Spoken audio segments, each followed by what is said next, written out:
Hey, hi everyone. We're going to wait a few minutes before we begin so that more people can join us. Thank you for your patience.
Okay, welcome everyone. I'm Barbara Drake-Vera, and I'm a writer and journalist from Gainesville, Florida. And I'm really glad that you could be here with me today to celebrate the launch of my new book, Melted Away, a memoir of climate change and caregiving in Peru. LSU Press has been a delight to work with, and I want to thank everyone there for their support and their consummate professionalism. So at the end of today's talk, LSU Press's Sunny Rosen will be moderating a Q&A session. So please use the questions tab in the live stream below to submit your questions, and then Sunny will share them with me at the end and I'll answer them. Thank you.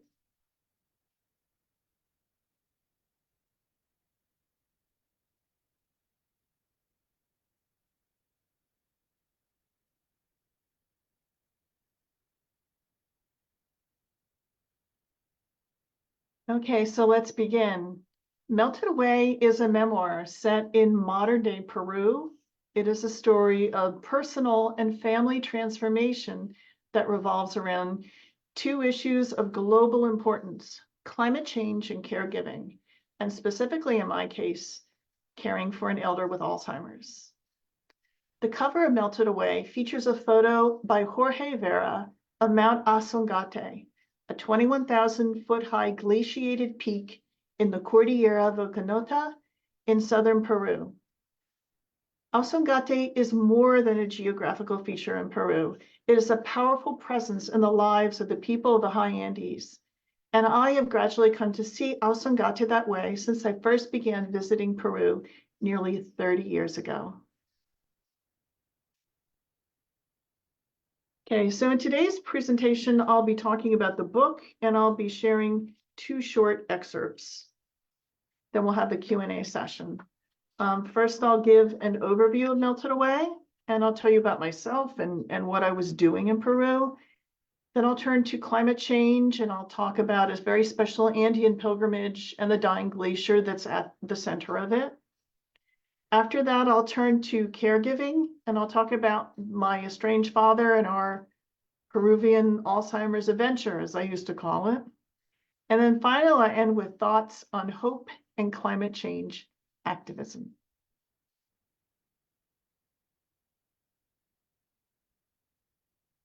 So in a nutshell, what is Melted Away about?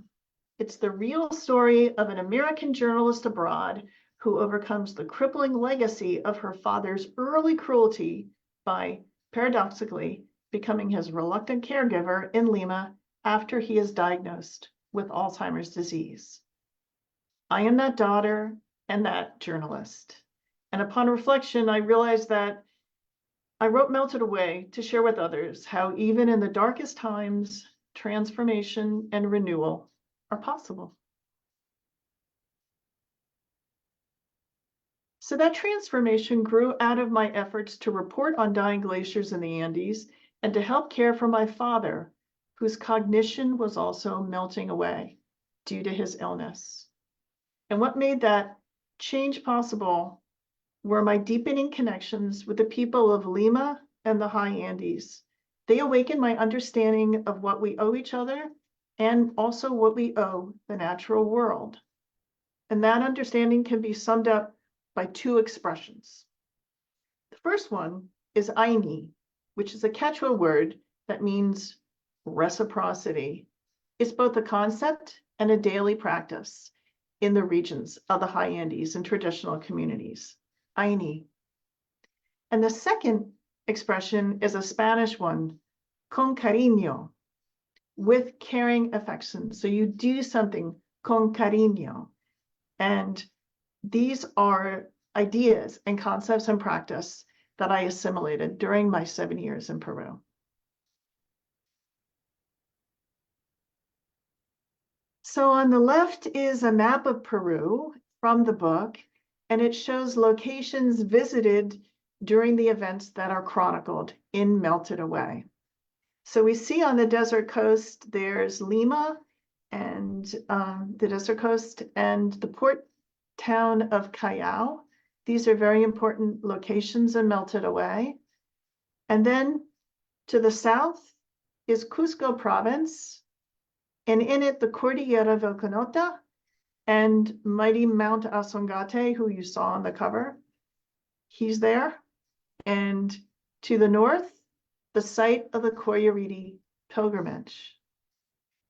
And way to the north, there's another location that we visit in Melted Away. And it is the town of Cajamarca, which is the site of the massacre of Cajamarca on November 16th, 1532, when Francisco Pizarro ambushed and captured the Inca ruler Atahualpa, setting in motion the downfall of the Inca Empire. Notice the Andes Mountains running like a spine from Ecuador through Peru to Bolivia and beyond. The Peruvian Andes are home to about 2,100 tropical glaciers, and they supply water for about 20 million Peruvians, their crops, their drinking water, and hydroelectricity. There are about 33 million people in Peru altogether. So as you can see, these glaciated mountains are essential to life in Peru. And sadly, these glaciers have lost about 56% of their mass in the last 6 decades due to climate change, a new government survey shows. Also on this slide, I'm showing some of the researchers who shared their work and insights with me while I was in Peru and then after while I was writing the book. In the middle there is, up on top is Lonnie Thompson, the famed paleoclimatologist with the Bird Polar and Climate Research Institute out at Ohio State. In the upper right-hand corner is ethnographer Dr. Inge Bolin, who has written 2 really fantastic books about the culture of the high Andes, where she did field work for many, many years. I highly recommend them. Below, we have Cusqueña Alfonsina Barrionuevo. She's a prolific author, she's a journalist, and she's a staunch defender of Andean culture, traditional Andean culture. And on the bottom right is Dr. Jorge Flores Ochoa. I interviewed him in 2009, and he passed away in 2020. He is one of the greats of Andean studies, and he knew so much about Aini and also the pastoralist communities. So, about me. I'm a fiction writer, essayist, and journalist, originally from the New York area. For the last 30 years, off and on, I've been a resident of Florida. And 7 of those years, from 2007 to 2014, I lived in Peru with my husband, Jorge Vera, a Peruvian-born photographer whom I met in Miami in the early 1990s. And he's a character in the book. While in Peru, I worked as a freelance journalist for outlets in the United States and Peru. And I ran a blog called An American in Lima. And that focused on environmental issues in Peru and social justice and life as an expat. And Jorge and I also founded a nonprofit in Peru called Clima y Cultura, which raised awareness about the effects of climate change on indigenous cultures. As I detail and melted away, few U.S. newspapers and magazine outlets in the 2000s covered climate change in depth. It was the era of both sidesism in climate journalism, and precious space was wasted airing the minority opinions of deniers, many of whom were funded by fossil fuel companies. Frustrated, I pivoted in 2009 to working as a field producer for NBC News, covering breaking news and environmental issues in Peru. The highlight of that experience was assisting with an NBC nightly news special with correspondent Ann Thompson on water wars in Peru, which aired in December 2009 during the 15th UN Climate Change Conference, and it was seen by more than 8 million viewers. So these photos above, well, there's me at Huascarán on the left, and the center and the right photos were taken at Pastoruri Glacier, which is in Ancash province. And that was during the filming of that special. It went all over Peru. So you see Ann Thompson in the middle photo on the left in the blue jacket. We have a community leader. She was an amazing woman, a woman mayor. I loved her. French glaciologist. And then there's me, and we were all up there. And we were filming scenes at Pastoruri Glacier. And by that point, Pastoruri had dwindled so much that it had split in half and was already no longer classified as a glacier. That's how much it had melted away. When we were filming this special, we were literally soaked in meltwater as we filmed. We would sit people down on the glacier, and then like these puddles would form. It was astonishing to see something that was once one of the mightiest glaciers in Peru, just no longer there. So it was tragic to view that devastation and its downstream effects in the valleys and then going all the way to Lima, and to see it all with my own eyes. And yet that same month, I returned to Florida and I shared what I had done and what was happening in Peru. And it was horrible to return and to be told forcefully by several people it didn't matter, including a newscaster in Miami who argued with me that climate change was not worth covering because it was no big deal and its effects wouldn't be seen in his lifetime or in viewers' lifetime. He laughed as he said this. As we now know, he was very wrong. Okay, so I want to turn now to the Coyuriti pilgrimage that I mentioned earlier. It's a really central event in Melted Away. Coyuriti is a phrase in Quechua that means shining snow star. It is the largest indigenous pilgrimage in the Western Hemisphere, attracting more than 100,000 participants every year. It's held in the Sinacara Valley, beneath a glacier that's been venerated since pre-Inca times. Sinacara Valley is in the province of Cusco, and you saw it earlier on that slide screen. So it began in pre-Inca times, and it has evolved since the late 1800s into a syncretic event, merging indigenous beliefs and practices with Catholic beliefs. It's held 58 days after the Resurrection Sunday in the Catholic calendar. So the date changes every year, and actually the the changing of that date, you'll see that I struggle with this in Melted Away. So again, pilgrims come from all over the Andes to worship El Señor de Coyoriti, the Lord of Coyoriti, powerful being who is either Christ or a mountain deity or both, depending on who you talk to. The festival enacts the ritual of the world moving from chaos to order when the Pleiades reappears in the southern night sky after 45 days of absence. And that signals planting time for the local people. That's its indigenous origins. And actually, when they look up at the Pleiades in the sky, they determine, is it cloudy? What are the conditions? And based on that, they'll decide, okay, now is the time to plant, or we're going to wait a little bit later. And scientific studies have been done since then, well, in the last 20 years, I say, which actually prove that those meteorological conditions are indicating elements that are going to affect the planting. So they were pretty smart, those people. Okay. Jorge and I attended the event in June 2006, May 2008, and June 2009. And for the last pilgrimage, Hasselblad sponsored Jorge by giving him a digital back for his Hasselblad camera. And they had never had a camera back that had gone up so high. The pilgrimage goes up to 18,000 feet at the glacier top, and then you're talking like as you're climbing to it, like 16,000 feet. And we were really pleased that it performed well. It didn't freeze up. And Jorge took some great photos with that. So these photos that you see here were not taken with that digital back. They were taken in 2006 and 2008. In the center is the valley of Sinacara Valley. And you see the pilgrims camping out overnight. It's 3 days that they're there. And they dance day and night for El Señor de Coyoriti. You see on the right here, a dance troupe waiting to perform. And they're beneath the venerated glacier.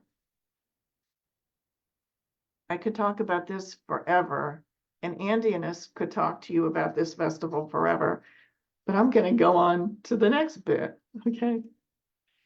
Okay, let me talk about Colquepunco Glacier. My first trip to Coyoriti in 2006 ended up shaping the rest of my life to today, including the writing of this book. Thank you, Colquepunco.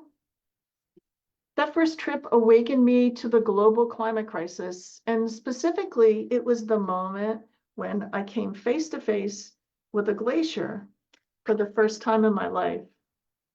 And I had an unexpected reaction to it.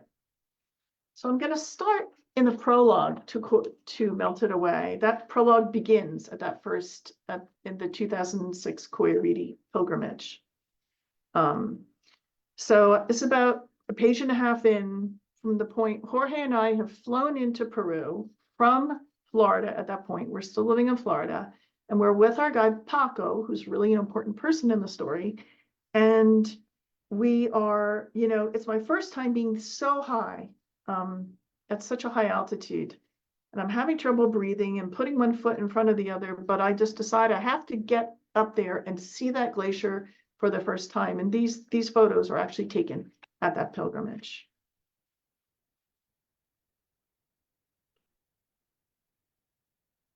I grab my hiking poles and haul myself up the moraine path, shards of dark gray slate crunching underfoot. Every few steps, I have to stop and catch my breath. My head throbs. Up close, the glacier is nothing like I imagined. Its walls are like the flanks of a whale, pale gray and wet and glistening, its surface studded with grit. The glacier feels ancient, alive, and sentient. I want to close my eyes and lean against it, let my humanity dissolve in the trickle of icy water that seeps from underneath, joining the other rivulets winding to the valley below. A deep vertical crack has split the ice face to my left. Very carefully, I creep along the edge of the glacier. The color inside takes my breath away. It is a translucent blue-green, lit from within, a beauty that pierces my heart. I stand there, forehead resting on gritty ice, filled with something improbable, affection for a glacier. It reminds me of something a shy cab driver told me a few days ago in Cusco. Yes, we love our mountains and their white ponchos. White ponchos. He was referring to the ice caps. Apu Asungate, the local people call the deity who protects this particular mountain range. Lord Asungate, the living spirit of the mountains. This Apu is male, like most Peruvian mountain spirits. He's a good Apu, a benevolent father, his glacier melt order giving life to the people of this high, forgotten region. Children of the glacier, they call themselves, a Peruvian scholar, Alfonsina Barrionuevo, recently wrote. The pilgrimage of Coyariti is when they climb the glacier to play in the lap of their father, she wrote. He will always be there for them, until the snowcaps disappear. What must that feel like to be nurtured and sustained by one's father, I wonder, gazing into the blue ice. To be loved completely, no conditions demanded in return. I try to imagine it, but I can't. Father and love and nurture don't go together in my brain. So in this first scene, I introduced the glacier that I become obsessed with and obsessed with reporting on while I'm in Peru, a powerful yet vulnerable father entity. And in this scene, I also raised the specter of my real human father, John Drake, a retired US postal worker who was living in Florida at the time. And I also hint at my alienation from him. And that familial problem is the other main thread of Melted Away. And unfortunately, it's a problem that's shared by many people. How do you cope as a child when your parent repeatedly harms you? And in my case, how do you later develop compassion for that parent when they are elderly and vulnerable and need you to become their caregiver? Aha, okay. So let me introduce you to John Drake. My father, John Drake, lived from 1924 to 2012. He was a veteran of World War II. He was stationed at Pearl Harbor after the bombing. And then he went on to live in Easton, Pennsylvania, and then for 2 years in Europe, and then in New York City for almost a decade, where he started a market research company. Right before I was born, I'm an only child, he joined the post office, and for the next 25 years, he was a postal logistician. So that's my father on the left in Chateau Coissy outside of Paris in 1951, looking very pensive and with a beard that he normally didn't wear. And then the other picture is me and my father at the Jersey Shore when I was around 4 years old.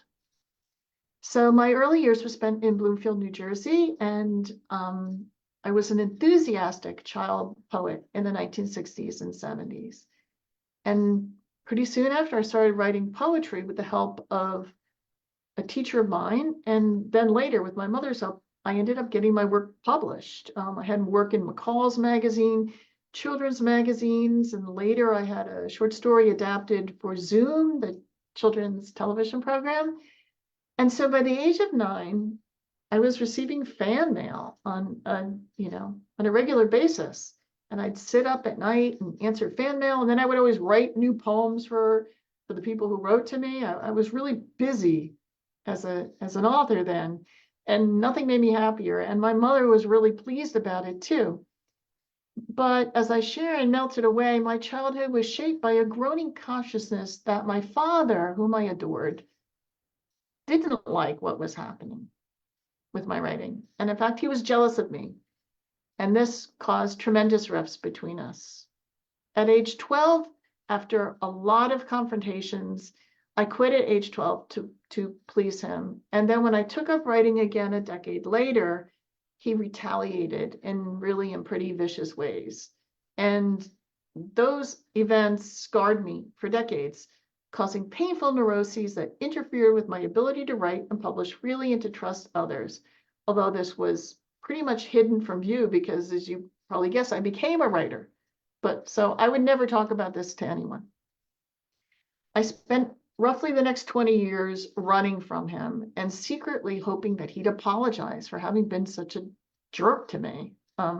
Even in my late 40s, when I had a lot of publishing credits under my belt as a fiction writer and as a journalist, and I was living and working in Peru, I still had not reconciled with my father.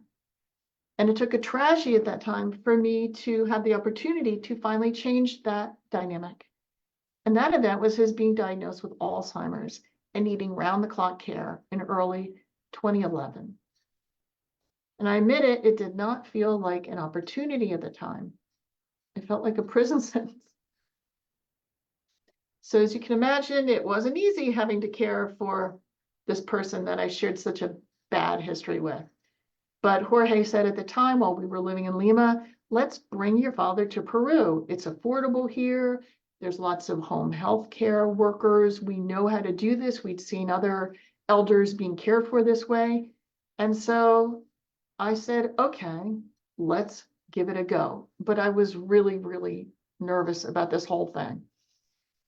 So Melted Away centers on the 18 months that Jorge and I cared for my father in Peru with the help of a trio of trained health aides. They were originally from the provinces. They were trained enfermera técnicas, and they specialized in dementia care. And they were gifted women who managed to pierce through the armor of a complicated, brooding man, an arts lover, an alcoholic, a narcissist, and a depressed loner. And they quite literally brought my father back to life when he went on a hunger strike. He wanted to die when he first came to Peru. I should also mention that he's one of the 10 to 20% of people with Alzheimer's who became violent when he got dementia. That's in there. There's a chapter called The Punch, and you can guess who got punched. All right. So anyway, with the help of these wonderful people and his doctors, my father lived his last months in Peru. So again, it was 18 months he was there. And he even learned Spanish with dementia. And I've been told by Dr. Francis Collins, the former director of the NIH, and also by my father's neurologist down there, that this is possible with some people with dementia because of the way that the disease progresses in the early stages. It doesn't affect the latter part of the brain. It affects more of the frontal temporal, and the back part of the brain is where you receive language and begin to understand it. So one of the things that becomes evident, Melted Away, it's something that I share, is the contrast between caregiving in Peru and caregiving in the United States. And really the care that my father got in Peru was far superior to what he had gotten in the United States. And I believe it's the culture of collectivism in Peru that's responsible for his noticeable transformation. All right, so you can read Melted Away and see if you agree with that. I'm happy to take any questions about those differences. I've spoken on podcasts about this. Okay, so that was my dad. Now let's go to me. So my solitary, distrustful, bitter father made a real turnaround in Lima, and the experience ended up changing me as well. So toward the middle of the book, you'll find that the focus shifts to how that experience changed me, and specifically what happened to me when I had to quit the freelance writing that I loved and take up teaching to support his care, and how my immersion in daily Peruvian life impacted me. And the slide says la gente. Really, it was the people that I knew who challenged me and urged me and fought with me and slowly eroded my old way of thinking. These people included the health aides and the doctors who cared for my father. They came to our house. We had house calls. It was like something out of Leave It to Beaver. He had a neurologist do the tests in our home. My fellow professors at the Universidad Peruana de Ciencias Aplicadas, UPC, I taught in the English program there and in the professional translation and interpretation program. Also, Jorge's extended family in Lima, his brother Henry, my sister-in-law, Mariela, La Chata, La Gorda, everyone, Tio Tere, okay, and residents of a very charmed nursing home, a Casa de Reposo in San Isidro, where my father spent the last 5 months of his life. And then our guide, Paco, and his family, and pilgrims at Coyariti. And here's a few faces of those people. On the left-hand side is a pilgrim I met in 2009 named Alejandro, and he was leading a comparsa from Santiago de Cusco. And his words just cut me to the quick. He had just brought his comparsa down from the glacier where they had been performing rituals overnight. He was an amazing guy. In the center is Paco, who is a really important character and Melted Away. And Paco lives in Upis with his family, in a stone hut there. And this picture of Paco shows him in his chuyo, which is beaded and has pom-poms, and it's traditional for the men to make the very first chuyo for their child when they're born. So this is very meaningful, his chuyo there. And the designs woven into his chuyo are those diamond shapes. They are symbolizing the cochas, the lakes that are up there gathering the meltwaters of the glaciers.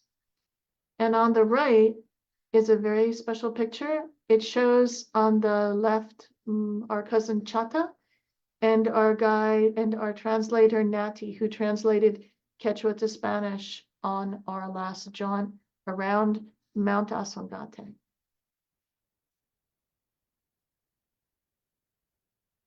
So as you can see, Melted Away is, among other things, a tribute to Peru and its people.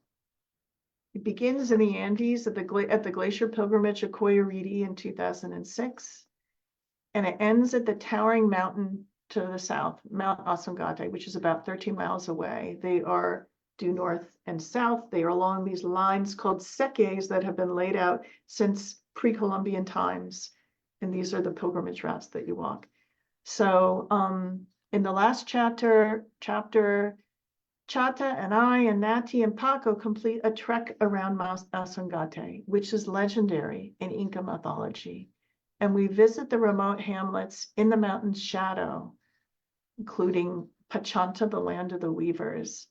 And there I come face to face with the children of the glacier, meaning the people of that area who were so long forgotten, but they were first feeling the effects of climate change. And ending with their voices is only fitting given the state of the environment today.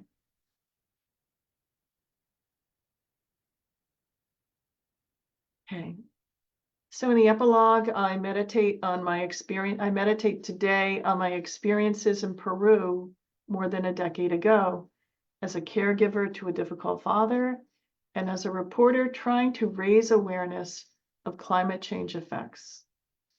Now these effects are at our own front doors in the United States and around the world. I understand how overwhelming the climate crisis is for many of us to grasp. Many well-known, well-meaning people don't know what actions to take, or if they take them, if they're going to make any difference. And that uncertainty and confusion can result in people just giving up and tuning out. I'm not going to think about it. But we can't do that. We can't do that. We can't give up hope, as Dr. Michael Mann has been urging us recently. So I wanted to close today's presentation by sharing a scene from the epilogue where I confront that reticence. The scene takes place at an event that Jorge and I attended in 2009 in Lima and Huaraz called Adapting to a World Without Glaciers. It was a workshop and a conference organized by USAID, the Peruvian Ministry of the Environment, National Science Foundation, brought together 100 scientists from around the world, and we were the only reporters there participating in this. And so we visited many different places where there were glacial lake overflows, schools where the children were, coping with these things. So there were talks. I finally got to meet Dr. Lonnie Thompson face to face. And in there was also a school that we visited, and the children had made pictures. And if you look at this note in the middle, that's a child in Spanish saying, we must care for the environment and protect it for future generations. This is a child writing in 2009. way up there in a forgotten land, but I'm really happy I took the picture of it. So I'm going to share a scene from that epilogue. Whenever I slide back into apathy, I remember a schoolgirl I met in Huaraz, where Jorge and I attended a glacier conference in 2009. She and her classmates had drawn pictures of their mountains and farms and animals, and they were displayed on the walls of her classroom with their thoughts about the environment underneath. Glaciers give us water. Water is life, the hand-lettered note card said. How beautiful our mountains are, so pretty with their white ponchos. This girl, she must have been 8 or 9, with long black braids, came forward excitedly when the scientists and Jorge and I toured the room. When I stopped to examine her colorful picture of a village with enormous birds flying overhead, she tapped my arm politely. I looked down to catch a flash of anguish in her deep brown eyes. Senora, she said in Spanish, what can I do to stop global warming? We are so worried. At the time, the United States was producing per capita 11 times the greenhouse gas emissions of Peru. That's still true today. But she, a victim of climate change effects, was asking me, the American, what she could do to solve the problem. I was stunned and could not answer. There is no answer in words, I have since learned. There's only caring for others and the planet expressed through heartfelt action. In other words, con cariño. Okay, so thank you, everybody. If you have questions, please type them in for Sunny in the chat box. Also, you'll find underneath in the Facebook post that LSU Press has generously given attendees a nice promo code to order Melted Away. So please take advantage of that. And I'm going to stop sharing. And now I'm going to go to answering questions, and Sunny Rosen will be joining us in a second. Thank you so much. Thank you for this discussion. Our first question here is just talking a bit more specifically about how your relationship with your father sort of changed during his time in Peru. Can you talk a bit more about how that developed and sort of how your feelings changed from the beginning of that process to the end of it?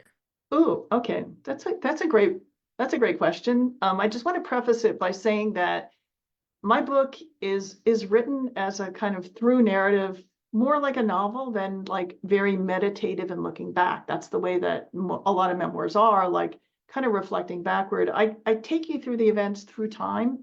And so using the consciousness that I had then. So I'll try not to do too many spoilers. Yeah, okay, so I think I described pretty well how screwed up my relationship was with my father before he came. It was literally like I would see him and I would have like this gut punch in my stomach that I would have to protect myself. He was also a narcissist, actually a pretty nice narcissist to other people, but he always would deny the things that he'd done. So that was also part of my protective mechanism. I just couldn't trust him. I'd say, remember when you did X? And he said, I would never do that.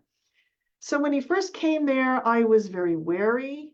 And I was a bit resentful. And I also thought that I think there was a part of me, like a child, buried that wanted an apology from him. And in Melted Away, I go through a whole gamut of emotions. One of those is also recognizing that with a disease like Alzheimer's, you don't have a real chance for reconciliation with that person because they're now in a frightening, disorienting place. They can't remember things that happened, and they're just holding on for dear life. They might be hallucinating. My dad hallucinated. So I would say that our relationship changed because there's a scene where there's a lot of anger. He punches me in the eye. I'm really, really angry at him. And spoiler alert. All right, I'll say it. I'm faced with this moment where I could devastate him at that point because he still has enough cognition and tell him he has Alzheimer's. And I didn't I didn't tell him he had Alzheimer's, and he was always afraid of Alzheimer's. He would refuse to visit a relative who had Alzheimer's. So I'm looking down at my dad, and it's actually less about us reconciling and my changing my own attitude toward him and realizing that he's vulnerable, he's scared, and I have a choice. I can be cruel to him like he was to me, or I can protect him. So I make that choice. So that's really the most freeing element of it. And also I saw in Peru, he got treatment for depression there. A really intelligent doctor said, this man's depressed. And my dad went on antidepressants, and he had been a drinker before. And I realized that he had self-medicated all his life. He probably should have been on antidepressants. So actually my dad was never a nicer person than I'd say in the last 10 months of his life when he was finally well treated. And that again changed. But I let go of my expectation for an apology. I realized that moving forward, it was all about what choices I was going to make. And that's, I would say, a hint of it. Thank you. Thank you, Sunny. Thank you. Our next question is about, you mentioned being willing to talk a little more about the quality of care in Peru versus the US. Yeah. What do you attribute that quality differential to? Was there an exchange rate difference where like you maybe had more spending power as an American in Peru as they would have in the US, or what attributed to that difference? Great question. Yeah, I'd say it's twofold or threefold. Number one, the exchange rate was great. Basically, our dollar went like 3 times further down there. So we could afford down there to care for my father. We had 2 health aides who alternated shifts 24/7. They would go off and on for one day and the next. And then I ended up hiring another aide who was not good at handling my father, but she was this great cook. So we had her, and she became a cook for all of us. And so I was able to do this, provide for him so well. And it was that attentive care, that one-on-one care. You could never get that in the United States. I just read an article a couple of days ago. Basically, if you want that kind of care in the United States, you're going to need to spend about $3,000 a week if you're going to hire someone to be with a dementia patient that long. We ended up getting it for less than $1,500 a month. I would say since then, the rates have risen like about 30%, but you can see that yes, it was the exchange rate was very much due to it, but it wasn't just that we had people with him all the time, which of course was great. It was who they were and culturally what they brought to it. It was very attentive and personalized care, just loving care. That's all I can say. I mean, and it was that personalized care, they would sit with my dad. They'd hold hands with my father watching telenovelas. That's part of how my dad learned, part of how he learned Spanish. But it was just that cariño, and they were incredibly patient. So I attribute it to that. We also paid for training for them with dementia classes. So I think that's partly it. There's a culture in Lima specifically of elders being cared for in their homes. Peru had at that time, and I believe it still has, the second largest concentration of home health aides anywhere in the world besides Beijing. So this was the norm, to have people come to your home and care for people there. We were indeed fortunate that our American dollars, could stretch that far, and that we were able to do that. Not everyone is able to do that, but that culture also included, like, for instance, a lot of things that you need to do with a dementia patient. They're frightened, depending on the stage of their disease, doing things like, I couldn't imagine taking my father to a place like outside and going to a lab and drawing, blood. So we had people come to your house. There's the same with the doctors. There was a lot of at-home personalized care, and that was a tradition there, and that made it possible. Thank you. Next we have a question from Jorge. Question is, overall, how would you say climate change initiatives and legislation compare between Peru and the US? I wonder, is that Jorge, my husband? Climate change initiatives. Whoa, I would need to think a little more about that. The one thing was there was a minister of the environment when we were there in 2009, and they took it very seriously. And I think because the high Andes was seeing the effects of climate change on those very vulnerable tropical glaciers in the 1990s, because it was in front of people's eyes, they couldn't look away from it. So for instance, you would have glacial lake overflows as there was more melting of the glaciers up there. It was destroying towns, including Aguascalientes below Machu Picchu in the 1990s. People wanted to know, people in the region, the farmers. So you'd have farmers maybe working in the fields, listening to transistor radios in the 1990s, where they would matter-of-factly explain what climate change is. I don't know if that's a government program, but it was just simply what was on the radio. So for me, one of the stunning things when I went to Peru in 2000 and then 2006, before we moved there in 2007, was just how matter-of-factly people talked about climate change. It was that awareness, at least, that had been disseminated, and it was not up for debate. There was no disinformation machine clogging the things. They were dealing with it right there and then. They needed to be damming up and preventing those GLOFs, the glacial lake overflows. And so that aspect of it, I would say it's advanced. They did not have the capabilities, even in 2009, to assess the glaciated mass. So I remember going to that glacier conference, and the scientists were saying, we haven't cataloged all the glaciers, and we don't know actually what the original amount of the glaciated mass was. But more recently, they've been working with satellite images and comparing them to earlier ones, and they've been able to do that. But I'll have to look up more about that to answer that more fully. Thank you. Thank you. So for folks who have already read the book and are curious sort of about what has been happening with you since the events of the book, can you talk a bit about how things have been going with you in terms of have you been able to continue your work as a journalist? How is your sort of relationship with the different experiences you had in the book developed since its publication? Sort of like the where are they now question, right, that you have after reading a Sure. memoir. Sure. Okay, that's a great question. So I was really immersed in climate change reporting then, and we came back to the United States in 2000 and 2014.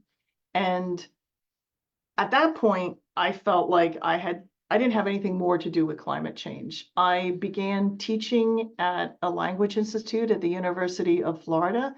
So that training that I got down in Peru translated to working here. And then I began working for the University of Florida Foundation and for advancement and as a writer.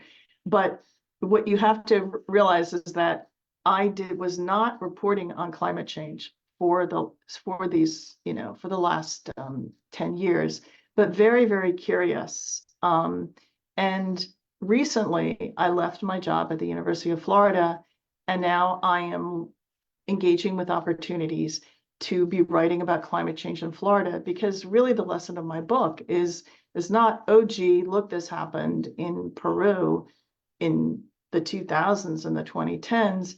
It really is a wake-up call for people to engage with these issues at home. I'm in Florida right now, and the thing I never thought would happen is that last year, suddenly, my state is on the front lines of climate change. You can look at homeowner policies rising 5 times, flooding everywhere. We have major storms decimating places. Climate change is real and now. So I look forward to reporting on climate change and also to be engaging with issues regarding people's emotional responses to climate change. Yes, I'm a reporter, but at my heart, I'm more of a novelist and a writer. And I'm very interested in how we respond emotionally to this this catastrophic change. And I recently participated in the filming of a PBS special through a PBS affiliate in Tampa on eco grief. And the producer was going all around Florida. And so I participated in that, sharing my views. So I think that moving forward, it's really important to deal with the place where you are now. I would love to return to Peru, and I'd love to see how I do up there at 16,000 feet. Thank you. Mhm. As sort of a follow-up question about you, did you ever write poetry again? You mentioned having this really powerful poetry career as a child. Did you ever circle back to it? Do you think you ever would? How did poetry for you? Thank you. That's a lovely question. Thank you, whoever asked that question. Yeah, I did. Once I took up creative writing again in my 20s, I did write poetry and I did publish poetry. My tendency as a creative writer is to merge forms. I don't like to be pigeonholed, like this is my poetry and this is my creative writing. My master's thesis at University of Florida.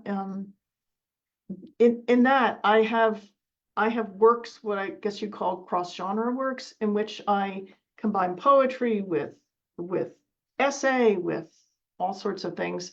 So yes, I have continued doing it, but I don't consider myself a poet. I don't like to pigeonhole myself that way. I like crossing boundaries though. I believe in it and I love poetry. Well, thank you so much. That is our last question, so we can go ahead and say thank you and goodbye to the audience. Okay, thank you, everybody. Thank you for coming. Thank you for your questions. I hope you have a wonderful rest of your day.